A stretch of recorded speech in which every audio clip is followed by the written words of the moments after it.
Mesdames, Messieurs, bonsoir. Bienvenue à toutes et à tous dans cette session d'information sur la télévision Labari en ce samedi 10 avril 2021. Ce 10 avril, c'est la date anniversaire, commémorative plutôt, du décès de l'étudiant à l'université Abdoumouni Diofo de Niamey, Mala Bagale. En effet, vous vous rappelez, le 10 avril 2017, en marge d'une manifestation organisée par les étudiants de l'université Abdoumouni Diofo de Niamey, un étudiant a succombé à ses blessures. Il s'agissait de l'étudiant Mala Bagale. 3 ans après, ses camarades se sont souvenus ce jour de lui à travers d'abord une prière, une fatia à la grande mosquée de l'université Abdoumouni Diofo de Niamey, suivi ensuite d'un recueillement sur sa tombe au niveau des cimetières musulmans de Yantala ici à Niamey.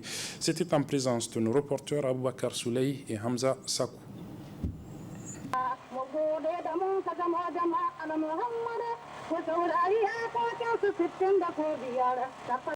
4 ans que les scolaires nigériens pleurent un de leurs camarades, Mala Kelomi Bagale, tué dans les manifestations du 10 avril 2017. Un événement intervenu au moment où les étudiants de l'université Abdoumouni de Niamey se concertaient pour revendiquer leurs droits. Notre cher camarade, ami et frère de lutte a été assassiné par la gendarmerie nationale. Et les objectifs assignés à cet assassinat ont été déclinés. Et les étudiants d'antan, à l'époque, en 2017, étaient tout simplement en concertation pour revendiquer l'amélioration des conditions d'études et de vie au sein du campus universitaire de l'université de Niamey. Mais le gouvernement, comme à son habitude, n'a trouvé de réponse à ces revendications-là que d'utiliser la répression, que d'utiliser la force, que d'utiliser aussi les forces de défense et de sécurité pour réprimer les camarades. Alors, nous nous sommes dit qu'un gouvernement, qu'il soit un gouvernement, que ce soit un gouvernement despotique, que ce soit un gouvernement, quelle qu'en soit sa nature, du point de vue de l'existence, on estime qu'il doit comprendre que la répression ne peut pas gérer les problèmes des scolaires nigériens. Il doit comprendre que par la répression, même effectivement aujourd'hui la mort ne peut pas apporter des solutions. Pour preuve, aujourd'hui, notre cher frère et ami et camarade de lutte, Mala Bagale, a été assassiné. Pour le comité directeur de l'Union des scolaires nigériens, pas question de cautionner ces actes et réclame que justice soit rendue. Le lundi, c'est le plainte à 2, le comité directeur va relancer une nouvelle plainte pour dire que par rapport à cet assassinat-là, qui reste des démarches absurdes, nous sommes aux aguets. Et ce camarade qui a donné sa vie, je donnerai personnellement ma vie et ma respiration pour que justice soit rendue. Parce que la commission, dans son rapport, a été claire. Et qui avait défini clairement les conditions dans lesquelles ce mouvement-là avait eu lieu. Je l'ai dit et je le répète que justice n'a pas été rendue. Donc on avait espéré, parce qu'à l'époque, on avait un ancien cadre du nom de Mor Ahmad qui avait dirigé cette organisation-là et qui pouvait rendre justice, mais qui ne l'avait pas fait. Donc le comité directeur de l'USN aujourd'hui sort pour une 4e fois pour donner un avertissement, non seulement à l'enseignant et au nouveau régime, que par rapport à cet assassinat-là, parce que, je le souligne, que c'est un régime effectivement sanguinaire qui a assassiné notre camarade, mais je le dis et je le répéterai, ici, nous sommes effectivement plus que jamais convaincus. On a rappelé des passages à la gendarmerie, n'est-ce pas, c'est un acte peu professionnel et c'est un acte totalement barbare de vouloir tirer sur notre camarade. La gendarmerie a fait usage, n'est-ce pas, d'une arme blanche pour pouvoir assassiner notre camarade. Je leur dis qu'il faudrait ici que je rappelle au passage qu'elle a besoin d'une formation pour qu'elle puisse améliorer, n'est-ce pas, son système de répression. Parce que lorsque le peuple sort, c'est parce qu'il pense être, n'est-ce pas, dans des conditions peu importantes, n'est-ce pas, de vie et d'études. Les scolaires nigériens fondent l'espoir sur les nouvelles autorités du pays qui ont pris l'engagement de rendre justice à toutes les victimes et promis qu'il n'y aura plus de répression des scolaires qui ne revendiquent que leurs droits. Une autre date commémorative d'un assassinat, c'est celle du général Ibrahim Baremé Nassara. C'était hier, 9 avril 2021. Cela faisait 22 ans que le général Ibrahim Baremé Nassara était assassiné par sa propre garde présidentielle, selon la version officielle. Et bien, pour commémorer ce 22e anniversaire de l'assassinat du général Baré Ibrahim Nassara, le réseau panafricain pour la paix, la démocratie et le développement, le REPAD, a organisé hier après-midi à son siège une conférence débat pour se rappeler de l'œuvre l'œuvre et de l'homme que fut Ibrahim Baré Menassara. Le résumé de cette conférence avec nos reporters Ibrahim Abdou et Ismaël Moumouni.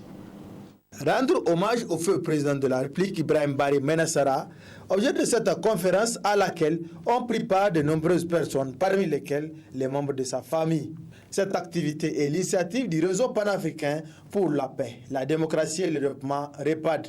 Un grand homme, un grand panafricain qui fut le président Ibrahim Baré Menassara, qui a été assassiné le 9 avril 1999, pour véritablement pour nous mettre en lumière les valeurs du révolutionnaire qu'il fut, les qualités qu'il incarnait, n'est-ce pas, afin que cela puisse être pour la jeunesse nigérienne et par-delà la jeunesse africaine une source d'inspiration. Vous savez, le président Ibrahim Baré Menassara, fut un président qui est arrivé au pouvoir dans les années 96 à la suite d'un coup d'État, mais dans le laps de temps qu'il a passé au pouvoir, cet homme véritablement a marqué beaucoup l'Afrique. Il a marqué beaucoup l'Afrique en s'opposant de manière radicale et sans embâche contre l'injustice. L'injustice qui était commise par l'impérialisme contre véritablement beaucoup de peuples africains. C'est vraiment ce côté de l'homme qu'on voulait mettre en lumière qui a été terni, n'est-ce pas, par une classe politique qui à l'époque s'est opposée contre lui et qui a été utilisée, manipulée par l'impérialisme pour arriver à son assassinat. Cette activité, à titre de rappel sur le défunt président de la République Ibrahim Baré Menassara, est appréciée par les participants. Il faut rétablir l'histoire dans toutes ses dimensions, dans sa véracité. Donc moi je me dis de telles initiatives doivent continuer pour non seulement rappeler aux anciens ce qui s'est passé, parce que les anciens, de temps en temps, ils ont la mémoire s'effrite, non seulement pour rappeler aux anciens, mais aussi et surtout pour faire connaître à cette génération montante qui a quand même besoin d'informations et de la bonne information pour pouvoir savoir vraiment qu'est-ce qui s'est passé donc dans ce pays. Et par rapport à ça, ça pourrait bien leur donner des pistes d'analyse pour que peut-être, c'est pas que toujours toujours que les choses sont belles, les choses sont faites correctement, pour qu'ils tirent des leçons. Cette activité est extrêmement importante parce que c'est une commémoration d'un assassinat d'une grande personnalité, en l'occurrence le général Baré, qui était à l'époque président de la République du Niger, sous la 4e République. Le général Baré, effectivement, à l'époque où il a été assassiné, j'étais secrétaire général de l'ONU, juste un mois après mon élection. Et je vous dis que le jour-là, c'était un vendredi matin, nous étions en audience avec le ministre de l'enseignement supérieur et quand il y a eu cet assassinat-là. 22 ans après sa disparition, les parents à méconnaissance du général Baré Menassara réclament justice. Pour rappel, cette conférence a été animée par l'acteur de la société civile, Mamadou Arizika. La Commission nationale des droits humains, la CNDH, et le mouvement nigérien pour la démocratie, Monde Koursia, ont rendu public ce matin une déclaration conjointe au siège de la CNDH. Elle avait pour objectif, cette déclaration, de rappeler et d'interpeller le chef du gouvernement et les partis politiques de la majorité sur le devoir qu'ils ont de respecter la loi sur le quota, cela à la lumière de la publication de la liste des membres du gouvernement qui ne respectent pas la dite loi. Le résumé de la déclaration de ces deux structures avec nos reporters Ibrahim Abdou et Nafissa Yahaya. Cette déclaration conjointe de la Commission nationale des droits humains et le mouvement nigérien pour la démocratie Monde Koursia intervient après un certain nombre d'activités de plaidoyer menées par les deux entités en faveur du respect de la loi numéro 2019-69 du 24 décembre 2019 instituant le système de quotas dans les fonctions électives au gouvernement et dans l'administration de l'État. Ces activités ont conduit les deux structures à rencontrer les leaders des partis politiques de tous bords pour les sensibiliser sur la prise en compte de la participation politique effective des femmes, des jeunes et des personnes handicapées. Des engagements fermes ont été pris par ces leaders pour le respect du quota à tous les niveaux de responsabilité politique. La CNDH et le monde courtier se félicitent des résultats législatifs qui ont permis une représentation hautement appréciable des femmes au niveau de la représentation nationale. Sur 166 députés, on compte 49 femmes, soit 29,5%. Cependant, au niveau de la liste des membres du gouvernement, sur 34, on ne compte que 5 femmes, soit 14,7% au lieu de 30%. Pour les postes nominatifs prévus par la loi du 24 décembre 2019. Cela est à déplorer car il traduit le non-respect de la loi nonobstant les engagements souscrits par les leaders des partis politiques. La CNDH et le monde courtier interpellent. La CNDH et le monde courtier interpellent le chef du gouvernement et les partis politiques de la majorité pour le respect scrupuleux de cette disposition de la loi sur le quota 2019-109 du 24 décembre 2019. Dès lors, sans relâche, elles continueront le plaidoyer à tous les niveaux pour corriger ce manquement qui a pour conséquence immédiate la non-jouissance de leurs droits par les femmes. Enfin, la CNDH et le monde courtier sollicitent la participation de toutes les parties prenantes, partis politiques et associations des droits humains actives dans la promotion et la protection des droits des femmes pour l'atteinte de ces nobles objectifs. Sur la même question du non-respect de la loi sur le quota par le gouvernement en publiant la liste de ses membres, la coordination des organisations et associations féminines du Niger, la CONGAFEN, a rencontré hier après-midi le Premier ministre chef du gouvernement Uhumudu Mahamadou. Je vous propose à cet effet de suivre la présidente de ce regroupement des organisations féminines, donc la CONGAFEN, Mme Kako Fatouma, sur les résultats de leur entretien avec le Premier ministre Uhumudu Mahamadou. Sur les 33 ministres, il n'y a que 5 femmes. J'ai dit 5 femmes. C'est vraiment regrettable, c'est lamentable de voir ne pas respecter la loi sur le quota qui nous autorise à avoir 25% pour les postes électifs et 30% pour les postes de nomination. Et quand vous faites le statistique, vous allez voir, nous ne sommes qu'à 15% pour les 5 femmes ministres. 15%, la moitié des 30%, alors qu'il nous faut 10 femmes ministres dans le gouvernement. Les femmes sont sorties, les femmes ont animé leur mécontentement pour pouvoir aller d'abord rencontrer les autorités. Et les autorités, c'est le chef du gouvernement, parce que c'est lui qui nomme les ministres. Et Dieu merci, il nous a accueillis. Donc on a formé un comité de femmes, selon toutes les sensibilités confondues. Vous avez les syndicats parmi et les structures membres de la CONGAFEN et d'autres structures comme CACE et autres organisations féminines. Donc ici de cette rencontre, nous avons d'abord expliqué la situation. Nous avons brossé comment nous sommes arrivés à avoir cette loi sur le quota. Comment nous sommes arrivés à demander, à rehausser cette loi sur le quota.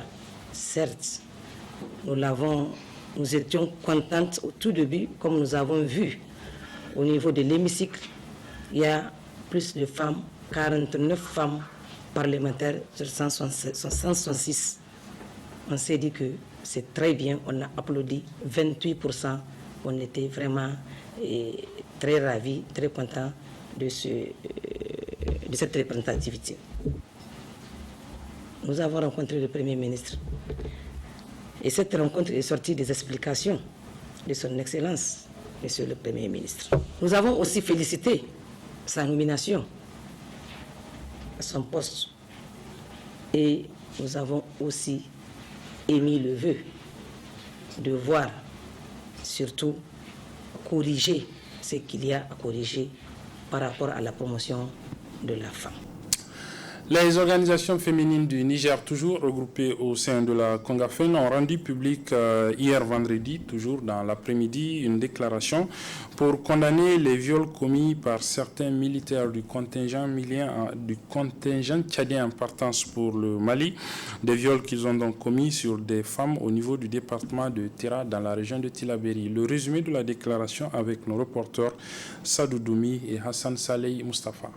À travers cette sortie médiatique, les organisations féminines du Niger sortent de leur silence pour condamner énergiquement les cas de viol avérés sur 3 victimes identifiées à Tera dans la région de Tillabéri. 2 femmes mariées et une jeune fille âgée de 11 ans.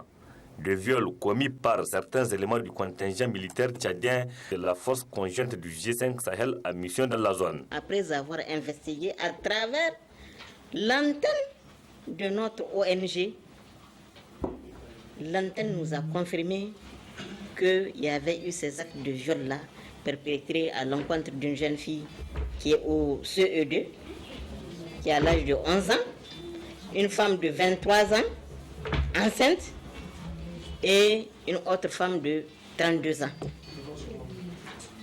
Et ces viols ont été commis même en présence de leur mari et de leur entourage. Vous voyez, c'est inhumain en tout cas ce qui s'est passé. Des armes même ont été brandies à l'encontre de ces femmes-là avant de commettre l'acte de viol. En tant qu'organisation de défense des droits de l'homme, nous sommes tenus de respecter la confidentialité. Voilà comment nous travaillons. Si les victimes ou les survivantes ont accepté de venir elles-mêmes témoigner, d'accord.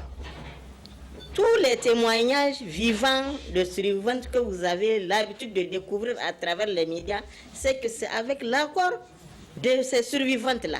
Si les survivantes n'ont pas émis le vœu de venir témoigner, nous, en tant qu'organisation, nous sommes tenus de respecter cette confidentialité-là. Ces organisations de femmes nigériennes exigent, entre autres, une prise en charge de toutes les victimes. Nous allons suivre pour voir là où ils iront avec l'affaire. G5 Sahel a intervenu aussi.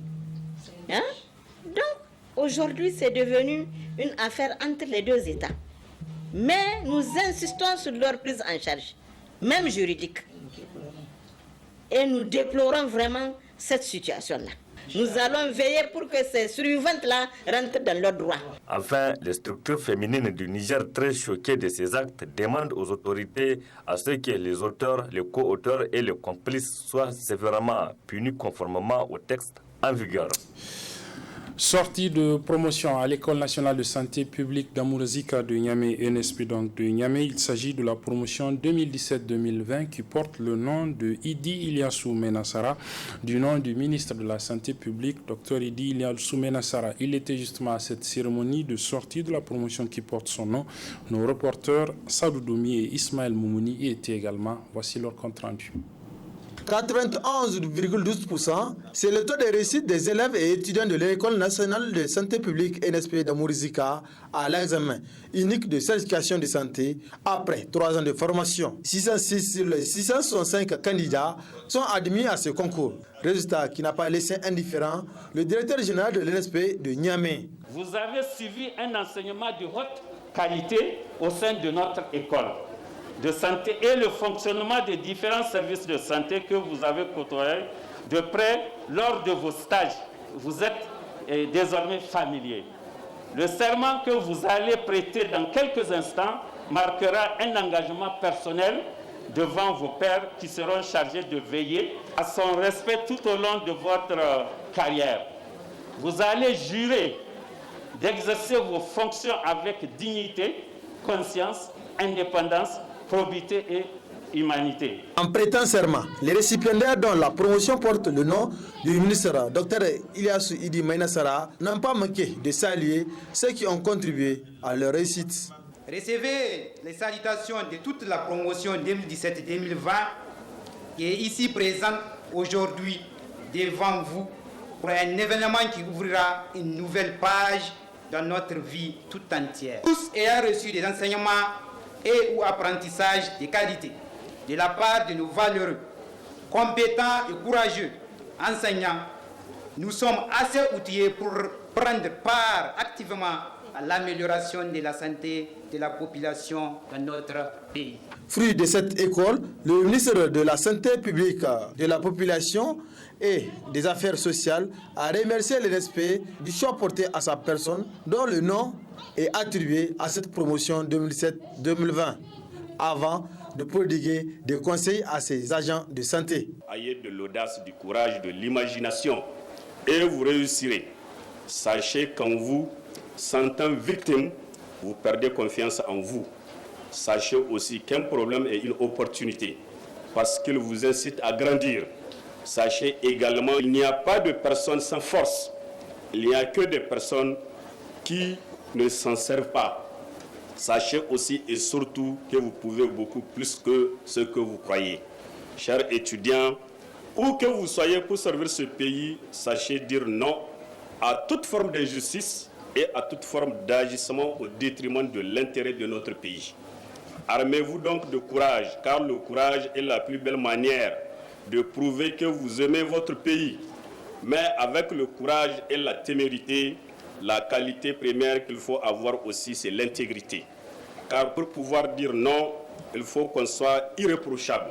Alors, chers étudiants, accomplissez le vôtre au service de notre pays et de l'humanité.